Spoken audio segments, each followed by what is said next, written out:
Oh, great. So, you've bought NAT2K25's development 5M framework. Now, what do you do next? Today I'm going to be showing you how to install a 5M server on top of installing NAT2K25's development 5M framework. Let's go ahead and get started. So, go to your browser. Then you're going to want to type in, just 5m.net, sorry, my bad. Once you get to 5m.net, you're going to go to docs.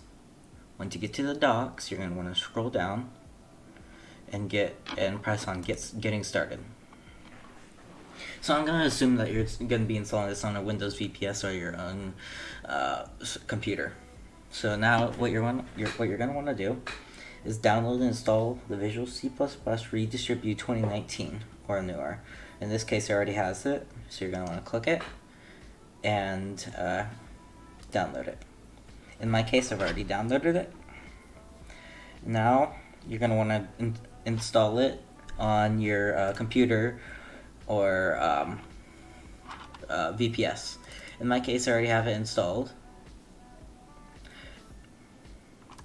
Okay, so once you have downloaded that, you're going to want to download the 5M server artifacts.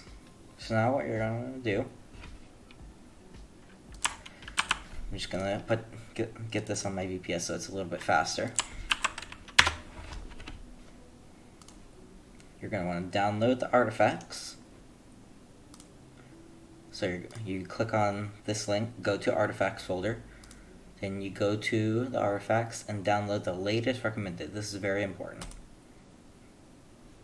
And now you're going to want a file extraction tool. In my case, I'm going to be using WinRAR. That is not, you can use WinRAR, 7-zip, but one of those is required.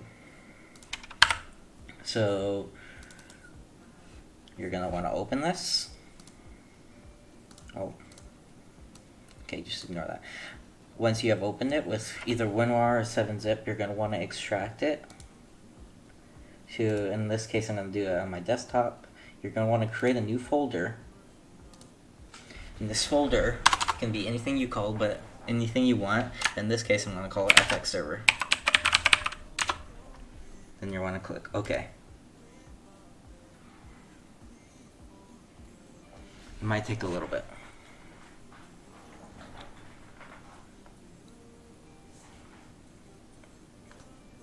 After it's finished extracting, you can close this tab, or that window. After extracting it, you're going to want to go back to the docs.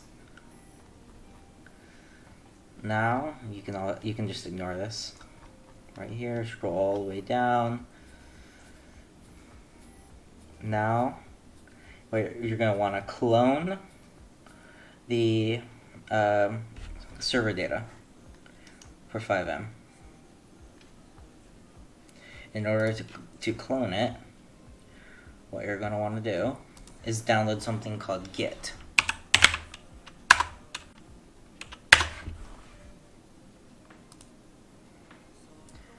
And once you search and download Git, what I basically did, if you didn't catch what I was doing, I just searched up Git.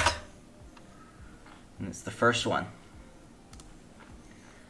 You're going to want to go to Downloads, and then Windows.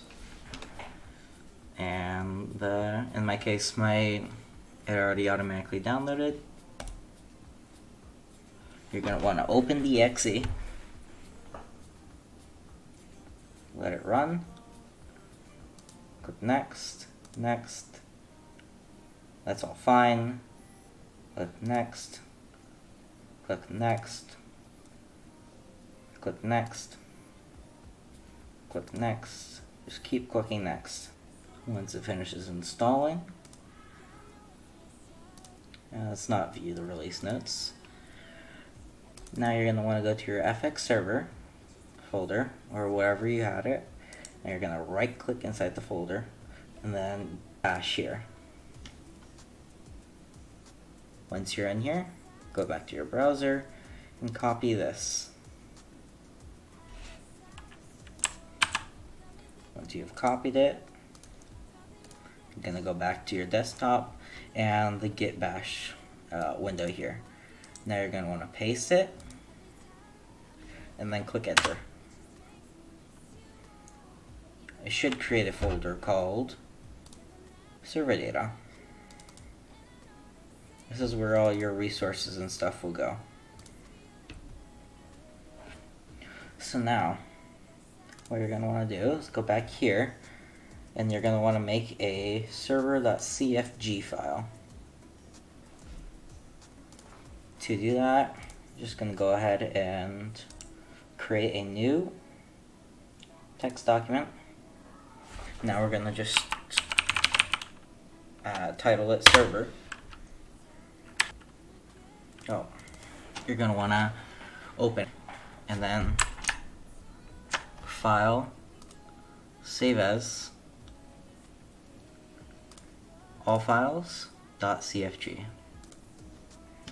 Now that you have it saved as a CFG, you're going to want to go here, scroll down to the example server.cfg, and copy all of it.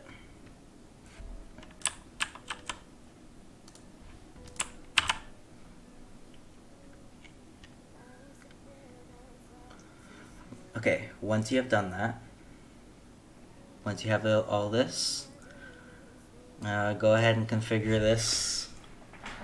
You can go ahead and configure this. I'm gonna go ahead and set it to English for the server identifier.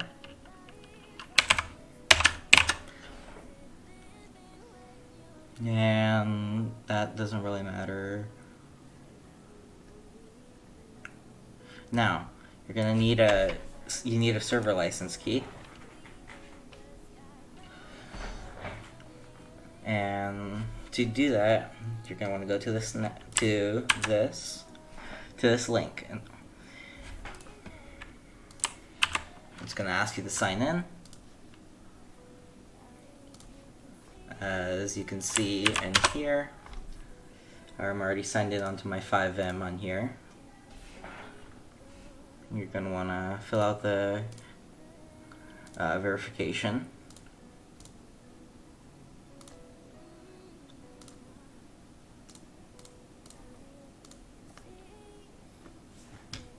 You're going to want to sign in. And then I have your license key will be here. You're just going to click on it. Oh, I didn't mean to do that. And then you're going to want to grab your key right there. In this case, I'm not going to do it as of right now.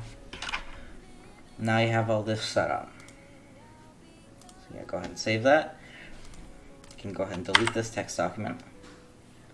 Now that you have all this set up, it's time for you to get on and installing NAT 2K25's actual framework. Okay, it's time to begin the actual installation of NAT 2K25's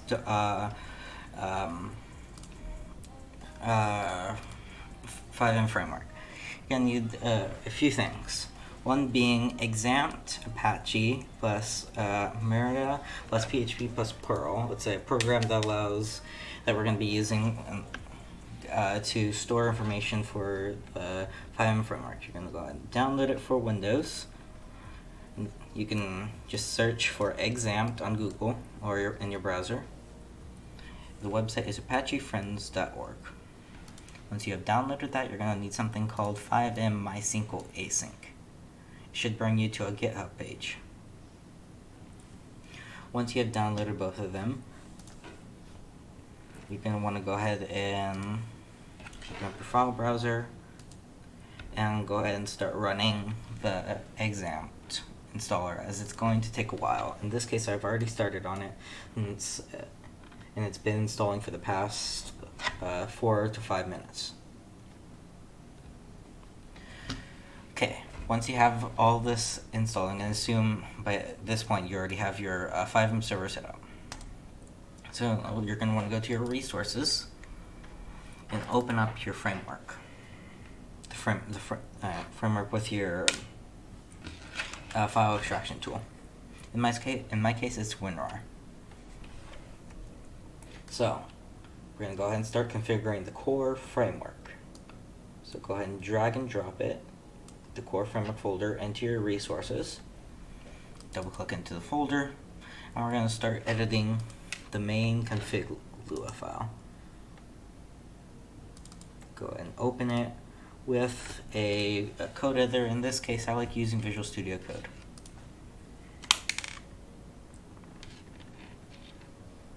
Once it is opened, you're going to see a lot of things. Okay, so you have multiple options. So we're going to go ahead and start from the top. Config.maxchars. This is the part of the config where you can limit the amount of characters a person can create in the framework. In this case, I'm just going to go ahead and leave it at 5.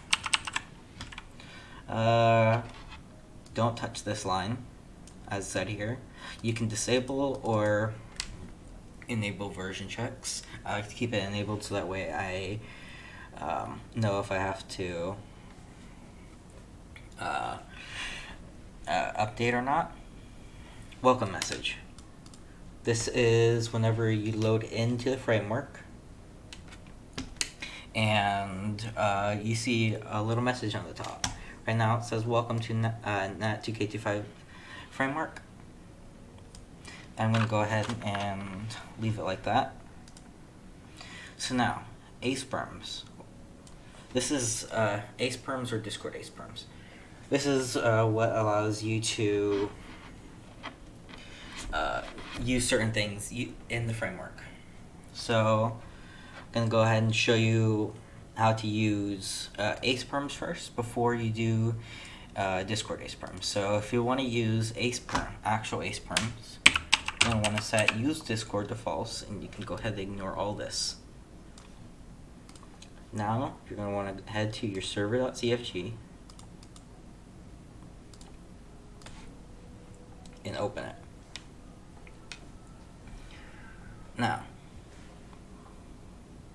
you're going to want to head over to the folder here. I'm going to go ahead and drag it and drop it in here, or just go ahead and open it since it shows all the AcePerms needed.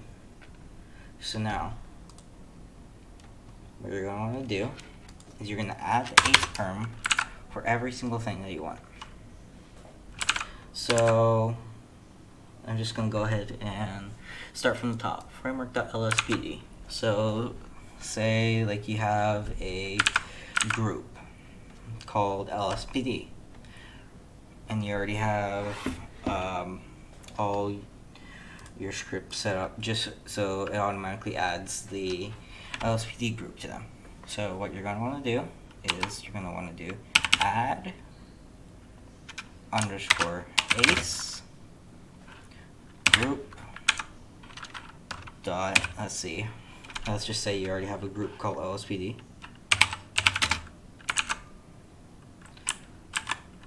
And then you're going to want to take framework.lspd allow. You're going to want to do everything for the rest of the AcePerms the same way. In this case, I'm going to be heavily relying on Discord AcePerms. Alright, so you're going to want, now if you want to use Discord AcePerms, you want to go to your config and set it to true. Now, you're going to need a certain information. Your server ID. You can get this by going on Discord and then going to your server. In this case, mine is called New Mindset Roleplay. Go ahead and copy ID. If you do not see that copy ID, you want to go to Account Settings, and then Appearance, or is it? Sorry, my bad. Advanced, and then Developer Mode. Once that's enabled, you're going to want to click on the server. Right click on the server, then scroll down and click Copy ID. Then you want to go back to your config, where it says server ID. You're going to paste the ID of your server. This helps determine the framework determine where to get the IDs of the roles. Now, you're going to want to grab the roles of every single department that you want. In my case, I already have all the department roles set up in my Discord, and you should as well. Now, we're going to start off with BCSO. If you want everyone to have access to the framework, or that department, so like in this case, civilian, you're going to want to set it to 0 so everyone can access to it. If you want a specific role to access, so for example, BCSO, I already have the role in here. I'm going to right click, copy the ID. I already searched up for the BCSO. And you're going to want to delete the 0 and insert the ID. You're going to want to do the same thing for all these, for all the departments. Admin's a little bit different. Admin allows you to have access to all the departments. In this case, I already have a general role for that, and I want. You already have a general role for that. You can go ahead and either have a general role for admins, or you can have 2 specific roles. So, for example, you can have, in my case, director, the director ID, and the deputy director ID in there. So you can have multiple people have access to all the departments. Now, this is a little bit different. For the peacetime, it would be changed in clear chat. The way Nat set it up is only one role can do this. So what I did was use a general role for all my staff members and insert the role in each of these. You can have different roles, but in this case, I want all of them to be able to change the AOP, peacetime, and be able to clear the chat. So now, we're going to move on to framework backgrounds and framework logo. Framework logo allows the little logo whenever you load into the server to appear. So in this case, I'm going to go ahead and keep that true. Now, if you want to change backgrounds, you're going to want to go ahead and get a couple background images here. I'm going to go ahead and leave those as true, but if you want one solid background all the time, you're going to set that to false, and it will display a static background, and that will never change whenever you load into the framework. I'm going to go ahead and keep that at true. Water filter. So whenever you type /tweet or /twt in chat, it'll check to see if you have this word in here. You can go ahead and edit that to whatever you want. And it's the same thing for this. And now spawn locations.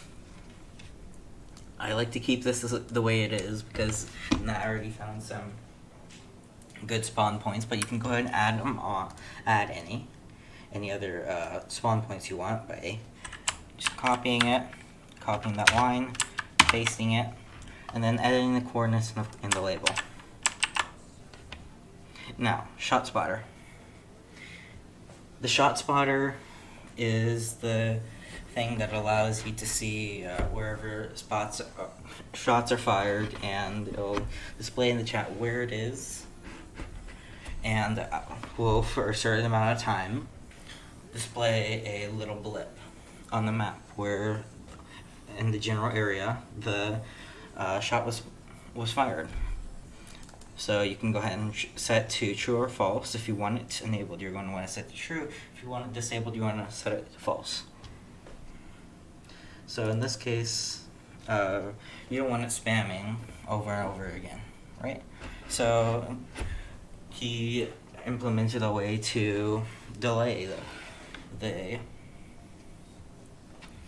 delay before the next shot spotter blip is displayed. So in this case, it's already set for 1 minute because this is in milliseconds. Then this shows all the weapons that are blacklisted. Now we're going to move on to the taser cards. So if you want the taser cards to be limited, whenever you fire your taser, you're going to want to leave this as true. And then the max taser cards is the max amount of times you can shoot your taser before you have to reload. Chat blocker, I like to keep this at true, so that way whenever you type a message and it has these words, it'll not allow you to post it. No, on your client side, it'll show a message that your message was not able to send due to a blacklisted word. Chat clear. If you want a command that allows you to clear the chat, you're going to want to leave that at true. If you don't want it, you're going to want to set it to false. Clear cops. If you don't want to have GTA spawn any cops anywhere, you're going to want to go ahead and set that to true. I find it very easy and very helpful during role playing. Now, loadout system. If you wanted to go ahead and spawn with a loadout, so that way you don't have to automatically automatically go into like V menu or whatever menu you use to get your loadout. Go ahead and set that to true and set it to false if you don't. Blips. So this is to show where other officers are on the map whenever you're a LEO in the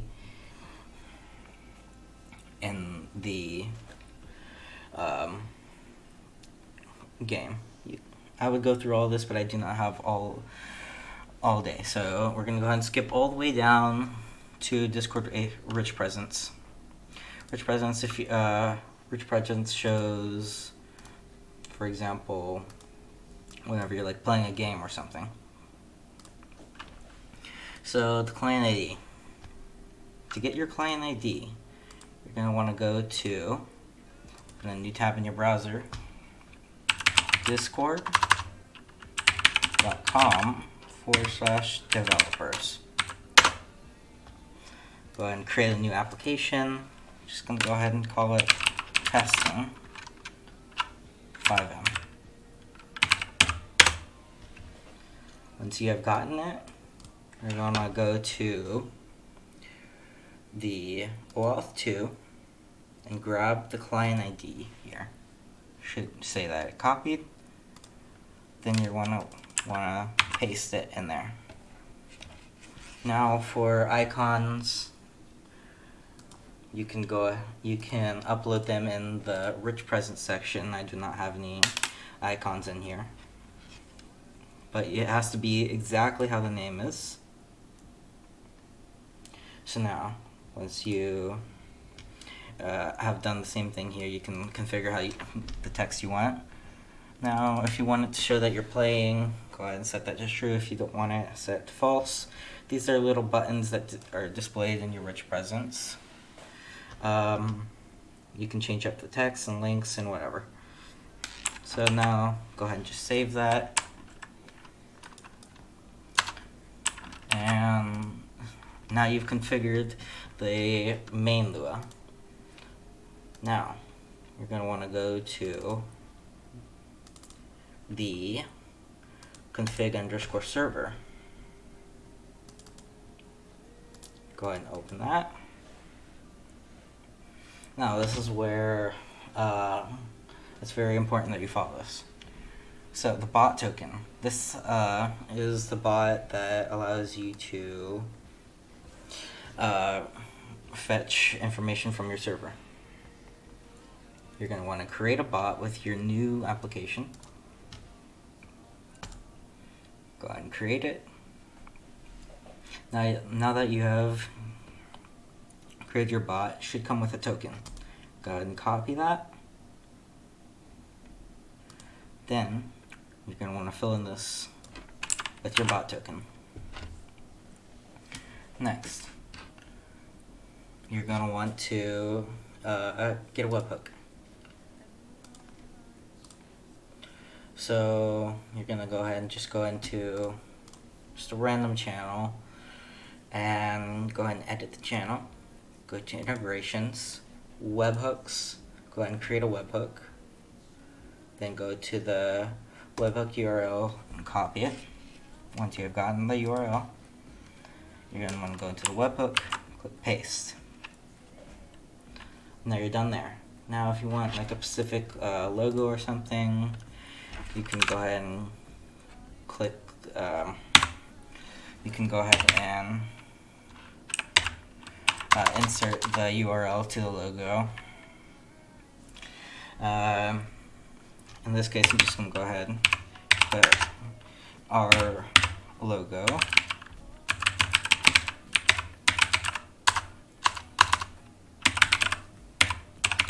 So something like that. Now, you have successfully configured the main part of the framework via the config. By now, XAMPP has probably finished installing. So let's go ahead and finish that and have the XAMPP control panel open. You're going to want to start the Apache and start MySQL. Everything else doesn't really matter. Now, you're going to go to MySQL and then click on admin. Should pop open a little window. No, I don't want to open it in.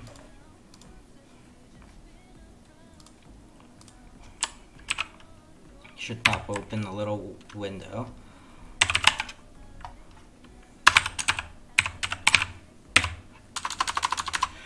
My bad. Give me one moment.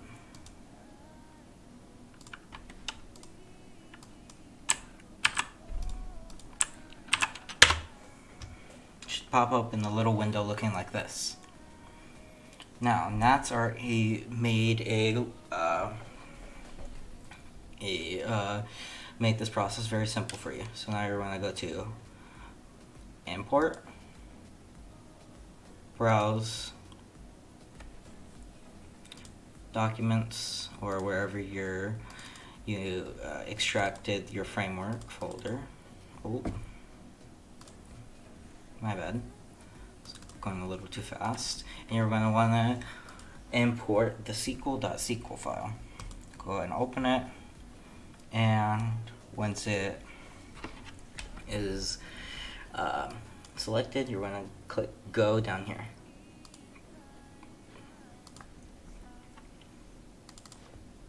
And it should automatically create everything. Should create a little table called 5M. Then you're all done with the XAMPP. You gotta keep it running. So now you have all that. Now let's go ahead and get the actual MySQL part working. Let's go ahead and open up the 5M MySQL async. And let's go ahead and drag and drop that into our resources folder. Once you have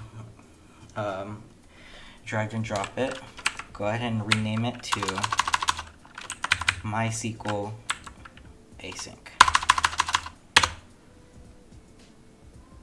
Once you have done that, you're going to want to go to the 5M async GitHub page.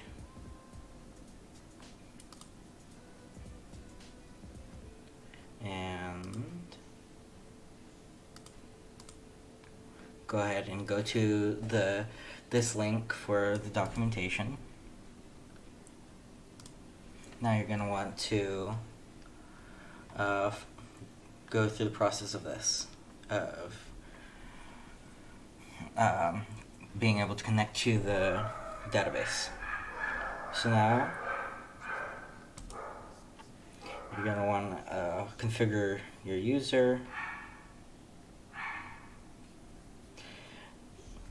username, and database.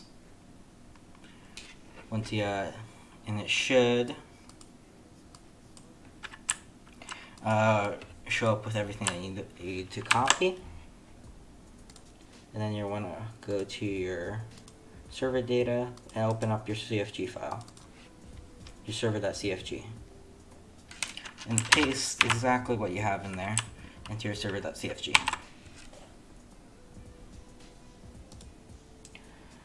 And then after that, you should be completely done with installing NAT TK25 Development Framework. Thank you.